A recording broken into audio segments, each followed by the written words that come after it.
똑같은 우리 사건과 상황을 맞지만 사람들의 반응이 달라요.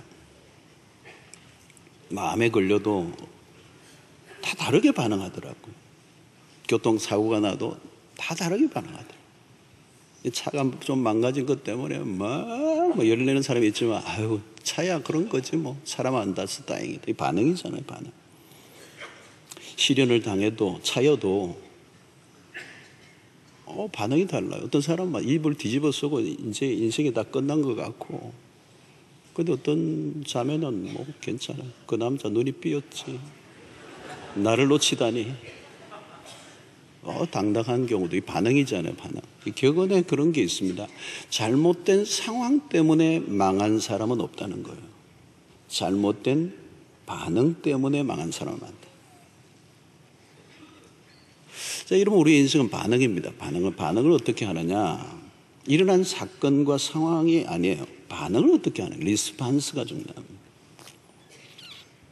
그런데 이 반응을 하게 하는 게 뭐냐면 우리의 태도에 의해서 결정합니다. 평소에 어떤 태도를 갖고 있느냐, attitude. 어떤 태도를 갖고 있느냐가 결국은 반응을 만들어내는 겁니다. 그럼 이 태도에 영향을 주는 것은 뭐냐는 겁니다. 많은 게 있겠죠. 우리의 삶에 뭐 경험이나 지식이나 이런 것들이 영향을 주겠지만 가장 큰 영향은 우리의 사고방식과 생각에 결정적인 영향은 신앙입니다. 내가 뭘 믿고 있느냐는 거예요. 믿음이 중요한 거죠. 왜 여러분 기독교가 들어갔던 나라는 문명이 발달합니까? 어떤 사물을 보는 관점과 태도가 다른 거죠. 불교가 들어간 나라는 가난한 나라들이 많거든요. 왜냐하면 이 세상에 대해서 이 모든 운명에 대해서 굉장히 소극적이고 운명론적이잖아요. 부정적인 반응을 많이 하고 부정적인 태도를 갖고 있는 것입니다. 자, 오늘 우리의 태도 가운데 매우 중요한 것은 긍정적인 태도인가 부정적인 태도인가 크게 나누면 그것입니다. 이 긍정적인 태도는 어떤 일들 속에서도 감사로 반응할 수 있는 거죠. 그리고 부정적인 태도는 어떤 일에 대해서 불평하고 원망하고 염려하고 근심하고 분노하고 이런 것들입니다. 자, 우리는 이 긍정적인 태도와 부정적인 태도 어느 쪽이 나에게는 더 많은가에 따라서 삶에 가는 방향이 달라질 수가 있습니다. 자, 그런데 오늘 우리가 대부분의 인간의 그 태도는 부정적인 쪽에 더 많이 기울어져 있습니다. 자, 바울이 로마서 1장 21절에서 이런 표현을 하고 있는데요. 하나님을 알되, 이 말은 하나님을 알되라는 말은 하나님을 알만한 것을 우리에게 주셨어요. 그런데도 불구하고 하나님을 영화롭게도 아니하고 감사하지도 아니하고 오히려 그 생각이 허망하여지고 미련한 마음이 어두워졌다. 이건 하나님을 떠난 인간의 마음 상태가 어떤 것인가 딱 두 개예요. 하나님을 영화롭게 하지 않고 감사하지도 않는다. 자, 원인은 생각이 허망하여졌고 미련한 마음이 어두워졌기 때문이다. 이게 미련한 마음이 어두워졌다는 말은 무지한 상태라는 거예요. 무지 몽매 그런 얘기하죠. 하나님의 존재와 그 하신 일이 분명한데도 불구하고 반대하기로 결정한 상태로 살아가는 사람들, 그래 여러분 우리 주변에 흔히 보는 사람들입니다. 너무 놀라지 마세요. 성경이 기록해 놓은 대로 행동하는 거예요.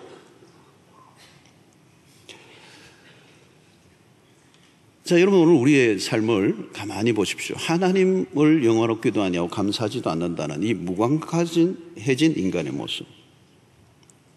이전과 비교할 수 없을 정도로 오늘날 풍요로워진 시대지만 사람들은 왜 불만이 더 많아져 가죠? 그건 환경의 문제가 아니라는 겁니다. 한 달에 200만 원 벌던 사람이 400만 원으로 오르면 만족도가 100% 올라가는가? 연구에 하면요 떨어져요. 더. 어느 시점을 지나면 올라가지 않는다는 거예요. 더 많아질수록 결핍을 더 많이 느껴요. 여러분 하나님을 떠난 우리의 인간의 마음은 이사야서에 의하면 터진 웅덩이입니다. 터진 웅덩이. 뭡니까? 아무리 채워도 안 채워집니다. 밑 빠진 독이라는 얘기가 있잖아요. 밑 빠진 독. 그러니까 만성적 허기짐에 시달립니다. 이 불만족의 영이 우리 내면에 깊이 깔려 있는 거죠.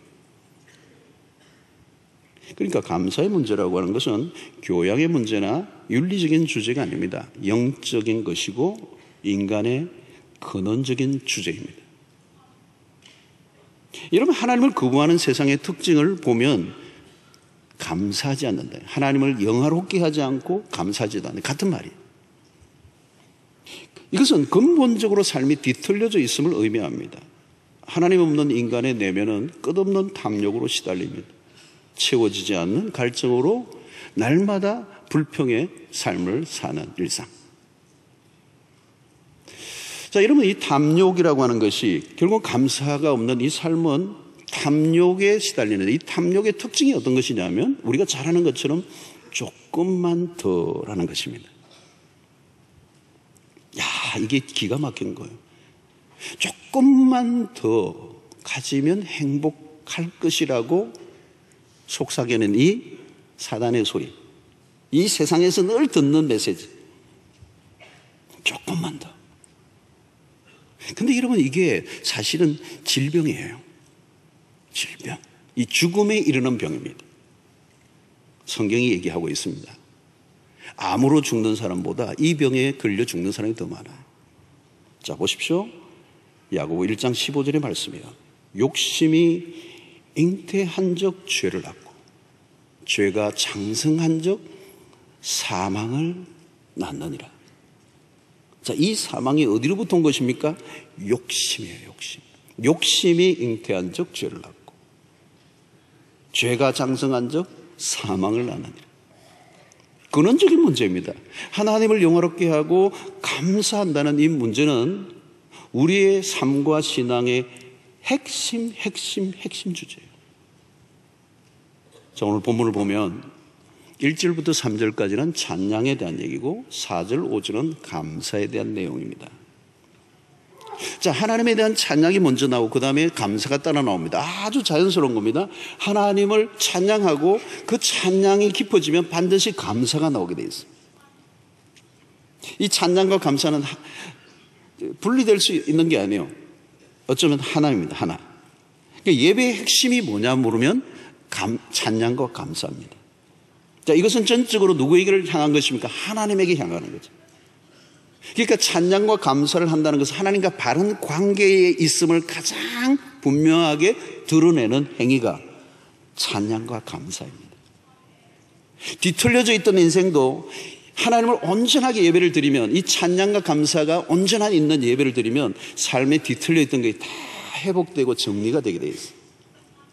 그러니까 여러분, 찬양이 넘치면 감사가 나올 수밖에 없고, 감사가 넘치는 곳에는 찬양이 있을 수밖에 없고, 찬양과 감사가 있다면 그곳은 예배가 될 수밖에 없어요. 자, 여러분, 죄가 인간에게 미친 최고의 비극은 딴 게 아니에요. 예배의 상실입니다.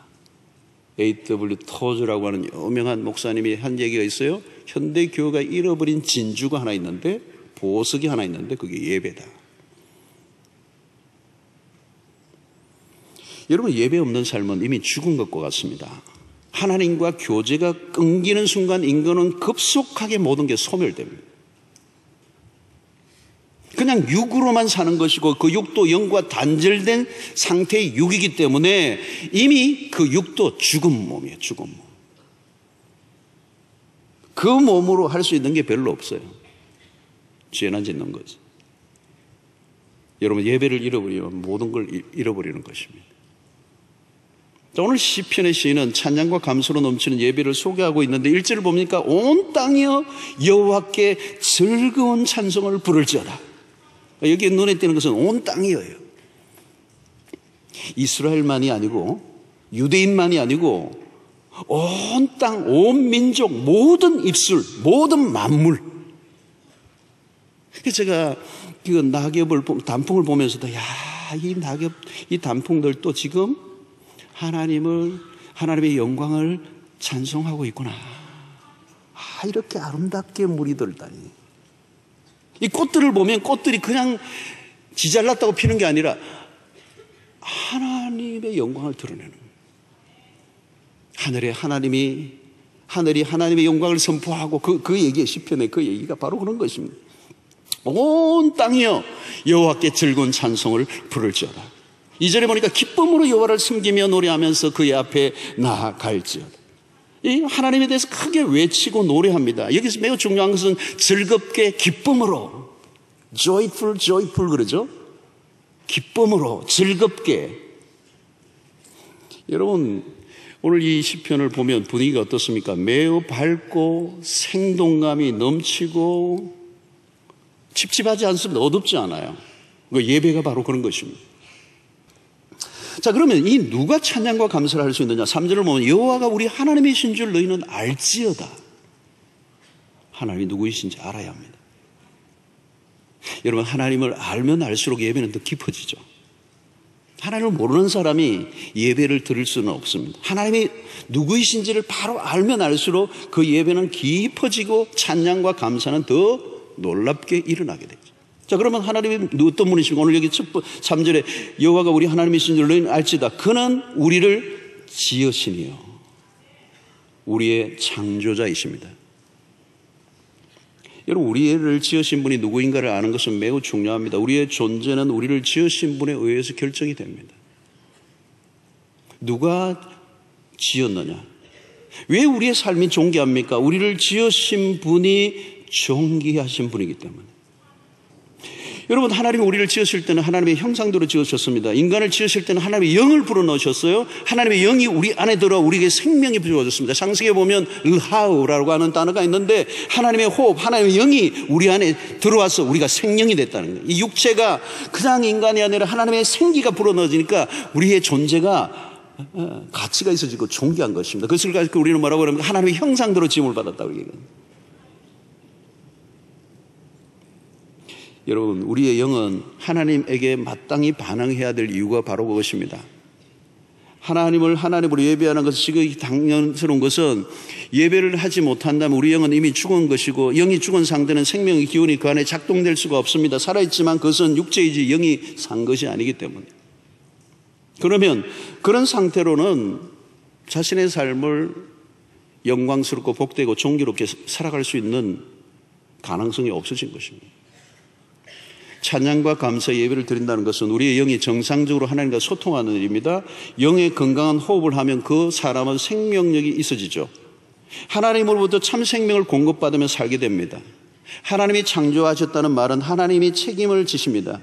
단 하나님에 대하여 바른 반응을 할 때입니다. 그 바른 반응이란 뭘까요?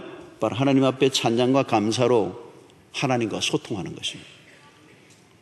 하나님을 하나님으로 알고 그에 대한 바른 반응을 할 수 있다는 것은 은혜 중에 은혜이고 신자가 누릴 수 있는 최고의 특권이라는 거예요. 여호와가 우리 하나님이신 줄 너희는 알지어다. 그는 우리를 지으신 이시요. 자, 그 다음에 여러분 하나님이 어떤 분이라고 말씀하고 있습니다. 3절을 보면 여호와가 우리 하나님이신 줄 너희는 알지어다. 그는 우리를 지으신 이요 우리는 그의 것이니 그의 백성이요 그의 기르시는 양이로다. 두 번째 매우 중요한 것은 하나님은 우리의 목자가 되신다는 겁니다. 우리는 그의 양입니다. 여러분 양은 오직 목자에게 속해 있습니다.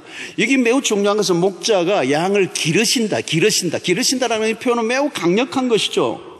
적극적인 행위입니다. 여러분 하나님은 우리의 삶의 모든 것을 책임지시고 우리를 길러내시는 하나님. 하나님은 우리에게 필요한 것을 다 주십니다. 오늘 여러분 믿으시기 바랍니다. 하나님은 우리에게 필요한 것을 주시는 분이세요. 오늘 전적인 하나님의 돌보심으로 오늘 우리가 여기에 있습니다. 우리의 삶에 하나님의 간섭, 돌아오는 우리의 재주와 능력과 우리의 실력으로 산 것이 아니라 우리를 기르신 분에 의해서 오늘 지금 우리가 이 자리에 있는 것입니다. 모든 게 하나님의 은혜입니다. 이 표현이 뭡니까? 감사잖아요. 내가 여기 있게 하신 것이 하나님의 은혜입니다. 지금도 그렇고 미래의 모든 것도 하나님의 손에 달려 있습니다. 우리의 실력이 아니라 하나님의 열심히 오늘 나로 있게 하셨습니다. 이 고백이 여러분들에게 있게 되기를 축원합니다. 자, 오늘 본 시에 절정한 사절이 있습니다. 사절인데요. 사절을 한번 우리 같이 한번 읽어보겠습니다. 시작. 감사함으로 그의 문에 들어가며 찬송함으로 그의 궁정에 들어가서 그에게 감사하며 그의 이름을 송축할지어다. 여기 그의 궁정에 들어간다는 말은 하나님은 우리의 누구시라는 거예요? 왕이시라는 것입니다. 왕이 계신 궁정에 들어갈 때 갖추어야 할 우리의 태도가 뭔가? 그것은 감사라는 것입니다.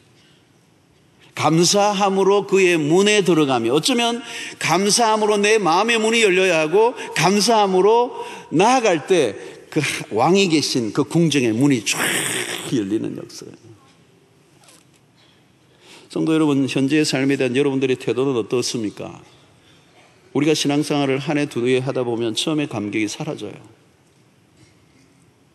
처음에는 간정도 넘치고 찬양도 넘치고 그냥 은혜가 넘치고 그냥 근데 어느 날부터 시큰둥해지는 거예요.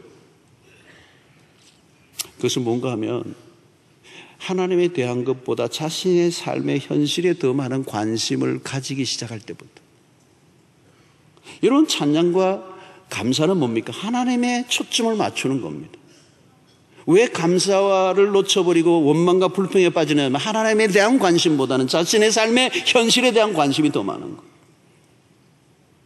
그때부터 시험에 드는 겁니다. 하나님에 대한 원망이 오는 거예요. 하나님, 내가 이렇게 믿음생활 열심히 해왔고 기도했는데 이루어지는 거 없고 내 삶은 변변치 않고 이 정도밖에 되지 않습니까? 하나님에 대해서 시비를 걸기 시작하는 거죠. 어느 순간부터 하나님이 주신 은혜들이 더 이상 감격으로 다가오지 않습니다. 모든 게 그냥 실정이 나고 그저 그렇습니다. 무엇이 문제입니까? 하나님 우리를 이끄시고자 하는 목표를 잃어버린 것입니다. 이스라엘 백성들이 좀 힘드니까 가나안이라는 목표를 놓쳐버린 것입니다. 여러분, 우리는 이 땅에 영구히 사는 사람들이 아닙니다. 우리의 진정한 목표는 이 땅에 있는 것이 아니라 영원한 하나님의 나라, 도성.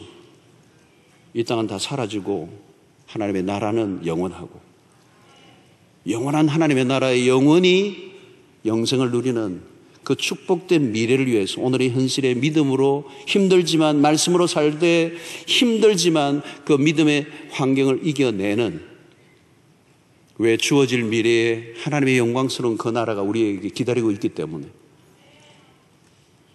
하나님이 이끄시고자 하는 영광된 자리를 믿음의 눈으로 바라보지 못하면 썩어질 양식을 위해 헤맬 수밖에 없는 것이고, 그 삶은 결국 만족할 수 없고 결국은 하나님에 대한 원망과 불평으로 바뀔 수밖에 없는 것입니다. 오늘 현실은 힘들고 어렵지만 약속된 하나님의 백성들의 미래에 그 이루어질 영광스러운 그 나라를 바라보는 우리의 믿음, 그 믿음이 회복될 때 우리는 감사를 할 수 있는 거죠.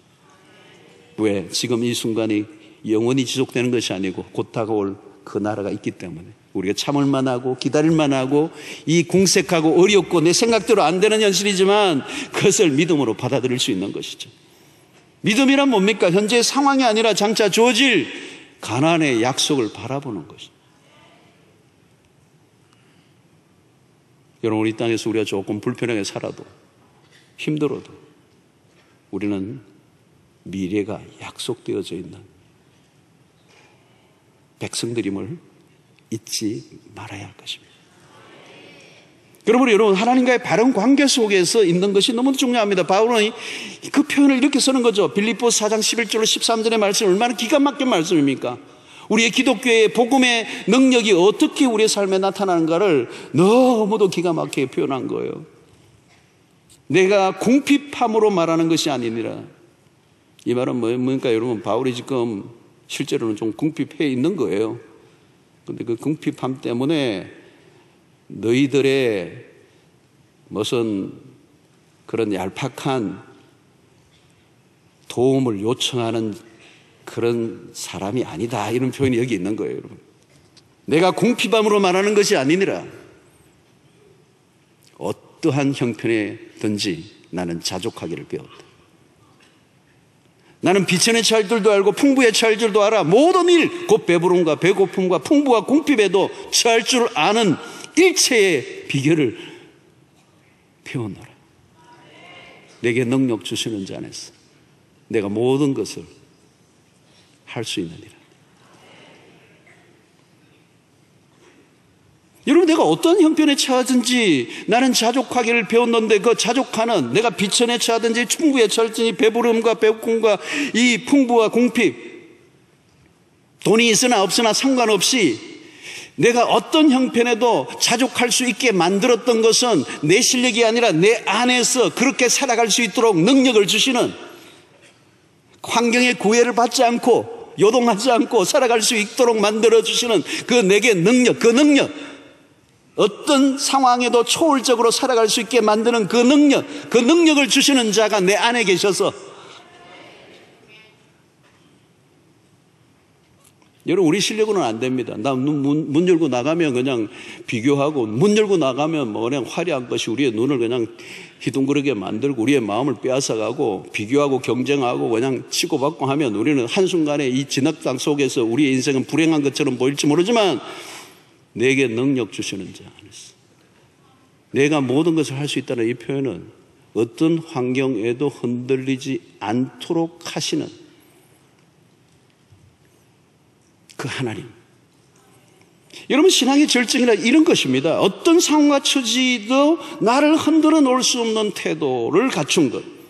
하나님이 우리에게 기대하시는 것은 상황에 따른 변덕스러운 태도가 아니라 상황에도 불구하고 하나님에 대한 변함없는 태도를 드러내는 것입니다. 내가 원하는 상황이 아니라 할지라도 하나님이 허락하신 상황이 내 삶의 가장 최상이라고 하는 사실을 믿고, 그래서 여러분, 창세기 요셉이 그 삶을 살았잖아요. 형들은 나를 헤아려 하였으나 하나님은 그것을 선으로 바꾸사 오늘날 우리를 여기 있게 하셨다는. 여러분, 감사하는 사람의 영성은 깊은 것입니다. 자, 오늘 골로새 2장 6절로 7절의 말씀을 한번 보겠습니다. 그러므로 너희가 그리스도 예수를 주로 받았으니 그 안에서 행하되 그 안에 뿌리를 박으며 세움을 받아 교훈을 받은 들 믿음에 굳게 서서 감사함을 넘치게 하라. 여러분, 이건 스텝이 있는 거예요. 지금 이 구절을 설명을 다 못하는데 스텝이 있습니다. 스텝이 계속해서 성이 있는데 제일 위에 뭐가 있느냐? 감사가 있는 거예요. 감사는 우리의 삶과 신앙의 상층부에 있는 거예요. 최고의 절정입니다. 사랑하는 성도 여러분, 지금 아무리 바다를 쳐도 하나님은 우리의 삶 전체는 하나님의 주권이 있음을 믿고 요셉처럼 받아들이고 감사함으로 어떤 형편에 처하든지 자족하기를 배우는 바울처럼 살아간다면 우리의 삶을 흔들 수 있는 것은 이 땅에 아무것도 없을 것입니다. 범사에 감사는 곧 천국 생활입니다. 감사 생활은 천국 경험입니다. 지금 감사를 할 수 있다면 이미 환경을 이긴 자입니다. 감사의 삶은 초월적 삶입니다. 환경에 휘둘리지 않는 인생입니다. 감사가 우리의 삶의 회복이 된다면 우리의 인생은 절정에 도달한 것입니다. 영성의 절정에 도달한 것입니다. 우리의 하나님은 창조자이십니다. 그분은 우리의 구원자이실 뿐만 아니라 우리를 기르시는 목자이십니다. 우리는 하나님 없이는 설명될 수 없는 인생입니다. 내가 생각한 것보다 훨씬 더 놀라운 은혜로 우리를 인도하시고 보호하시고 공급하시는 하나님, 그 하나님에게 마땅한 감사로 찬양으로 올려드리는 여러분들 되시길 바라고, 나의 나됨은 오직 하나님의 은혜로 된 것이라고 했던 바울의 고백이 여러분들에게 스며 나오기를 바라고, 하나님의 사랑의 빛이 우리의 삶에 비추어지지 않은 영역이 없어. 그 하나님에게 마땅한 반응을 하는 감사가 그냥 입에서 아니라 내 존재 안에서 깊이 터져 나올 때, 여러분, 그 감사가 내 삶을 이끌어갈 때, 그것이 바로 그리스도인의 삶이고 승리하는 삶이고 풍성한 삶이고 천국의 삶입니다. 내 생각과 내 뜻대로 이 연말에 다 되지 않았고 내 안에 원망과 불평이 깔려 있다면 오늘 이 시간 하나님 앞에 회개하고, 하나님은 나의 하나님이십니다. 나의 아버지십니다. 나의 창조자십니다. 나를 기르시는 분이십니다. 고백하며 하나님 앞에 나아갈 수 있는 복된 은혜가 있게 되기를 주의 이름으로 축원합니다.